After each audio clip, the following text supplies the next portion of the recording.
Morning everyone. Hindi ज्ञान सागर channel में आप सभी का बहुत बहुत स्वागत है। आज की वीडियो में मैं जिस टॉपिक को लेकर आई हूँ वो है क्लास 9 के क्षितिज का चैप्टर मेघ आए। मेघ आए एक कविता है और कवि का नाम है इनके सर्वेश्वर दयाल सक्सेना। कविता शुरू करने से पहले आइए सर्वेश्वर दयाल सक्सेना के जीवन परिचय पर नज़र डालते हैं।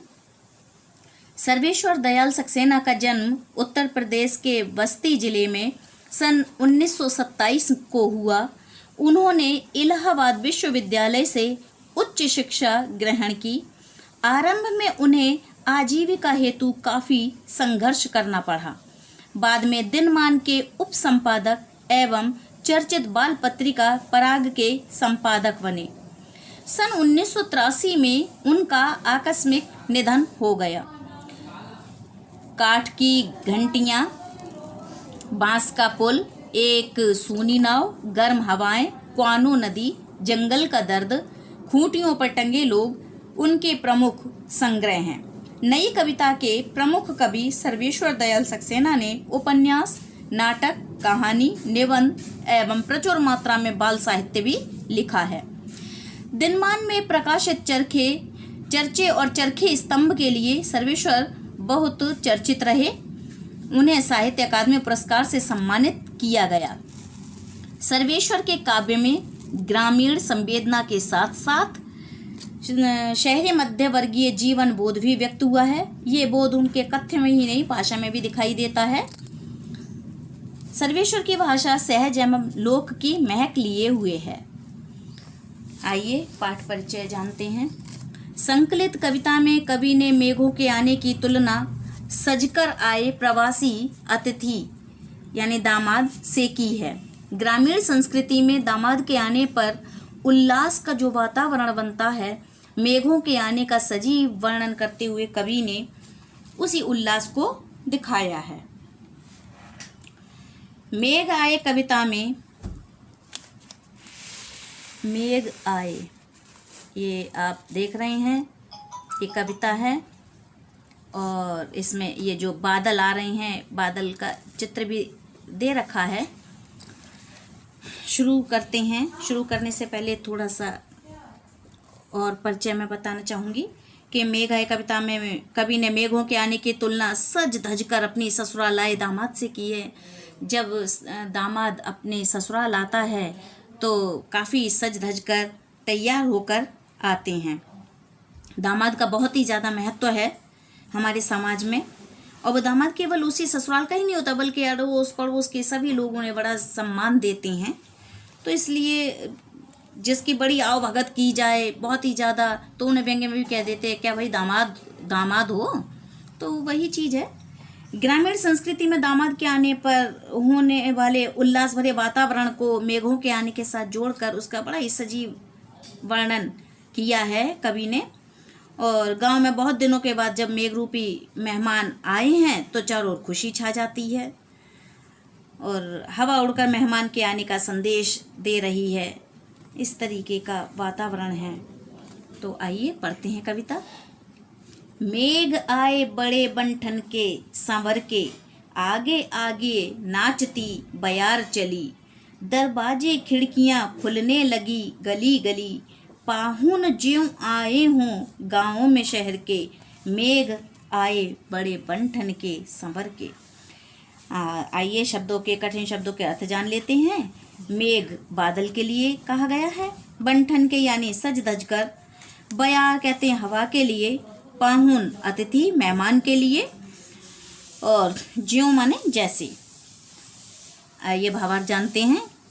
इन पंक्तियों में गर्मी के बाद काले बादल आसमान पर छाने के बाद गांव में जो उत्साह दिखाई देता है, कवि ने उसका चित्रण बादलों और प्रकृति का मानवीकरण करते हुए किया है। ग्रामीण संस्कृति में दामाद की मान मर्यादा का ध्यान उसके ससुराल वालों के साथ साथ पूरे गांव वाले भी रखते हैं। पूरा गांव ही किसी भी परिवार के दामाद के स्वागत में खुशी के साथ जुट जाता है। इसी परंपरा को कवि आसमान में आए हुए मेघ के साथ जोड़ देते हैं। उसे मेघ भी किसी जमाई राजा की तरह सज संवर कर आए हुए लग रहे हैं। कवि कह रहे हैं कि बारिश से पहले बहने वाली हवा उस मेघ रूपी दामाद के आने का संदेश ठीक उसी तरह दे रही है जैसे किसी मेहमान के आने का संदेश गांव के बच्चे उल्लास के साथ पूरे गांव में पहुंचा देते हैं। गर्मी से परेशान लोग घर की खिड़की बंद रखते हैं और जब बारिश का माहौल बनता है तब उन्हें खुश होकर खोल भी देते हैं। इसी तरह गांव में मेहमान आने पर लोग अपने घरों की खिड़की दरवाजों को खोलकर उसे देखने का प्रयास करते हैं। ग्रामीण जीवन में हर वर्ष वहाँ के लोग वर्षा ऋतु की बड़ी ही बेसब्री से प्रतीक्षा करते हैं। बारिश आने पर प्रकृति में बहुत से बदलाव होते हैं। गर्मी के कारण बंद हवा चलने लगती है, सारा आकाश बादलों से ढक जाता है।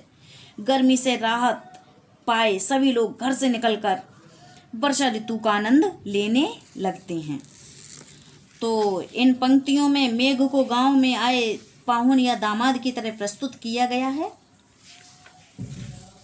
आइए आगे बढ़ते हैं।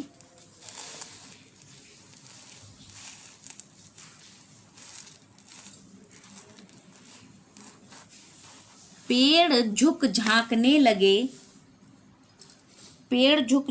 लगे गर्दन उचकाए, आंधी चली धूल भागी घाघरा उठाए, बाकी चितवन उठा नदी ठिठकी घूंघट सर के, मेघ आए बड़े बन के संवर के। उचकाए यानी सर को थोड़ा सा ऊंचा करके देखने की कोशिश करते हुए, बाकी चितवन यानी तिरछी नजर, ठिठकी चलते चलते अचानक रुक जाना, सर के यानी हट जाना। गांव में जब दामाद के समान बादल आसमान में आते हैं तो प्रकृति में भी बड़ी हलचल शुरू हो जाती है।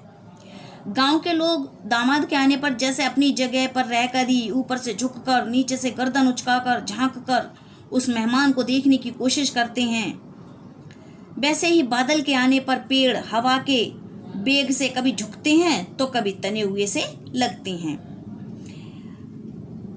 इन पेड़ों के लिए गांव के लोग माना है। ऐसा लगता है मानो वे कभी झुककर और कभी गर्दन उचकाकर बादलों को देख लेना चाहते हों। जैसे लोग बाग जो हैं कि किसी के दामाद आए हैं तो उन्हें उचक उचक कर देखते हैं, वैसे ही बारिश होने से पहले हवा धीरे धीरे चलती हुई आंधी में बदल जाती है। आंधी में पहले धूल गुबार उड़ाती लगती है, जैसे मेहमान की सूचना देने के लिए अपना लहंगा समेटे कोई ग्रामीण किशोरी अपने गांव घर को भागी जा रही हो।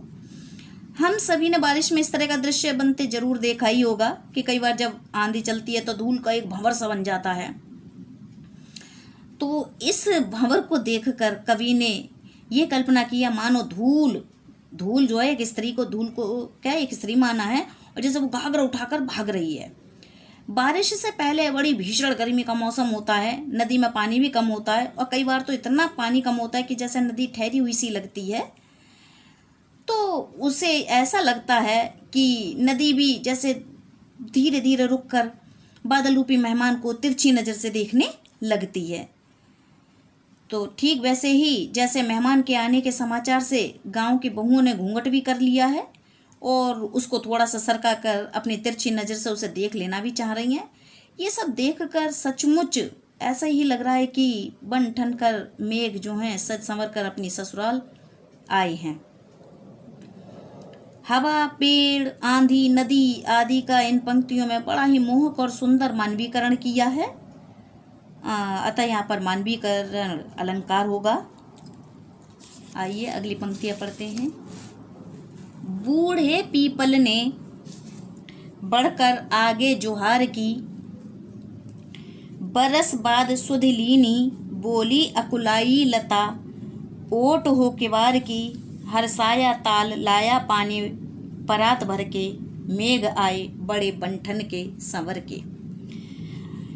जोहार कहते हैं आदर भाव के साथ झुककर स्वागत करने को, बरस कहते हैं वर्ष को, और सुध लीनी यानी याद किया, ध्यान किया, अकुलाई यानी व्याकुल हुई, बेचैन हुई, ओट होना छिप जाना, किवार यानी दरवाजा, हर्षाया प्रसन्न होना, ताल तालाब, परात थाल जैसी आकृति वाला बड़ा बर्तन जिसमें हम आटा वगैरह गूंदते हैं। तो आइए इन पंक्तियों का अर्थ जानते हैं। अब कवि क्या कह रहे हैं इसमें कि गांव में आया दामाद मेहमान जब अपने ससुराल घर तक पहुंच चुका है तो ससुराल का हर बड़ा बूढ़ा सदस्य मेहमान का स्वागत और अभिवादन करता है। बड़ी उम्र और रिश्ते वाले भी दामाद का आदर करने में झुके से दिखाई देते हैं, क्योंकि दामाद का पद जो है बहुत ही बड़ा माना गया है। कवि ने इस चित्र को बादलों के आसमान में पूरी तरह छा जाने के बाद बने वातावरण से जोड़ दिया है। आसमान में बादलों के पूरी तरह छा जाने के बाद बड़े बड़े पीपल बरगद जैसे पेड़ भी थोड़ी सी हवा चलने भर से बादलों के आगे झुके से लगते ही हैं। इन्हें देखकर ऐसा भाव कवि के मन में आ रहा है कि ये ऊंचे ऊंचे पेड़ मानो बादलों का स्वागत अभिवादन कर रही हूँ। जैसे दामाद को देखकर बड़े बूढ़े भी हों तो वो भी अभिवादन उनका करते हैं, तो उसी प्रकार बरगद और पीपल के पेड़ को उन्होंने माना है। इसे देखकर यही भाव उभरता है कि ऊंचे ऊंचे पेड़ मानो बादलों का अभिवादन कर रहे हों। काफ़ी समय के बाद अपने पति को अपने पास आया देखकर भी उसकी पत्नी अपने ग्रामीण परिवेश और संस्कृति में शर्म लिहाज की वजह से पति के सामने नहीं आ पाती हैं। वह घर के मुख्य दरवाजे की ओट लेकर बेचैनी के भाव से जैसे मन ही मन अपने पति से शिकायत करती हैं कि उसे उसकी याद बहुत दिनों के बाद आई है। तो इन चीज़ों के लिए कवि ने बाग बगीचे में लगी हुई लताओं के माध्यम से इस बात को उठाया है, बताया है। जैसे गर्मी के मौसम में व्याकुल लताएं बादलों का इंतजार करती हुई सी जान पड़ती हैं, तो लताओं के लिए बादलों की पत्नी या प्रेयसी प्रेमिका माना है। हवा के कारण वह पेड़ की ओट में छुपती सी लगती हैं। कवि को लग रहा है जैसे वह मेघ के देर से आने की शिकायत भी कर रही हैं। जैसे लताएं हवा से जब पेड़ की ओट में छिप जाती हैं तो एक प्रेमिका की छवि उन्हें दिखाई दे रही है कवि को। आज भी गांव में किसी मेहमान दामाद के घर आने पर पैर धुलवाने की परंपरा है, तो उसे भी जोड़ा है कवि ने। पैर धुलवाने का ये काम घर का कोई भी व्यक्ति खुशी खुशी करता है। मेहमान के पैर धोने के लिए परात में पानी भरकर लाया जाता है। गांव के छोटे से तालाब का पानी और चारों ओर के वातावरण को देखकर कवि को लगता है तो उस तालाब की कल्पना उन्होंने परात से की है, और कवि को लगता है कि तालाब अपने भरने की उम्मीद के कारण प्रसन्न होकर पांव धुलने के लिए पानी लेकर आ गया है। इस स्वागत के साथ अच्छी तरह बन ठन कर सज संवर कर अपनी ससुराल आए मेहमान को देखकर सभी खुश हो जाते हैं। इन पंक्तियों में कवि ने मेघ आए में पुराने पीपल के पेड़ को बूढ़ा कहा है। घर के सबसे बड़े सदस्य की तरह बूढ़ा पीपल आगे बढ़कर मेघ को प्रणाम कर रहा है। आइए आगे बढ़ते हैं, और जो कि इसकी अंतिम पंक्तियां हैं। क्षितिज अटारी गहराई दामिनी दमकी, क्षमा करो गांठ खुल गई अब भरम की। बांध टूटा झरझर मिलन के अश्रु ढर के, मेघ आए बड़े बंठन के संवर के। क्षितिज कहते हैं वह स्थान जहां धरती और आकाश मिलते हुए से दिखाई देते हैं।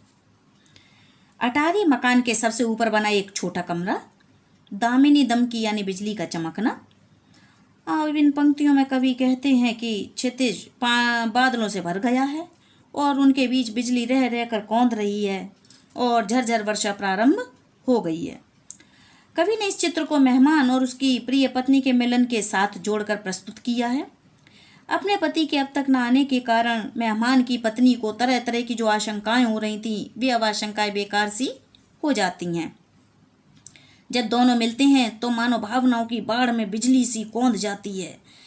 जब बहुत दिनों के बाद पति पत्नी मिले हैं तो आपस में सारे मन की गांठें, सारे शिकवे शिकायतें, गिले शिकवे होते हैं, सब अपने आप दूर हो जाते हैं। तो वही चीज़ इसमें बताई गई है कि अपने प्रिय पति से मिलने की खुशी में आंसुओं के साथ बहकर वियोग धुल जाता है। उसके लंबे इंतजार के वियोग का बांध टूट जाता है। कवि ने इसी भाव को मेघ बरसने से जोड़कर प्रस्तुत किया है। गर्मी से परेशान हर किसी को यही लगता है कि इस बार बारिश नहीं होगी। बादलों को देखने के लिए सभी आसमान ताकते रहते हैं।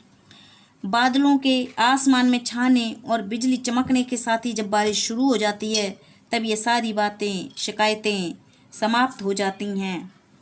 मेघ आए कविता में पंक्तियों में इनमें पति पत्नी के मिलने का बड़ा सुंदर और बड़ा ही अच्छा सुंदर सा चित्र प्रस्तुत किया है कवि ने। और इनमें अनुप्रास अलंकार, मानवीयकरण अलंकार, उत्प्रेक्षा और पुनरुक्ति प्रकाश अलंकारों का भरपूर प्रयोग हुआ है। जैसे झरझर है, जहाँ झरझर शब्द आया है पुनरुक्ति प्रकाश अलंकार है यहाँ पर। और अनुप्रास भी आप जानते ही होंगे, जब एक ही वर्ण की आवृत्ति बार बार होती है वहाँ अनुप्रास अलंकार होता है। और जब प्रकृति को मानव के, इंसान के रूप में बताया जाए वहाँ मानवीकरण अलंकार होता है। और उपमेय में उपमान की संभावना जब व्यक्त की जाए तो वहाँ उत्प्रेक्षा अलंकार होता है। आगे की वीडियो में मैं आपको अलंकार भी बताऊंगी। और इसी के साथ ये कविता समाप्त होती है। धन्यवाद।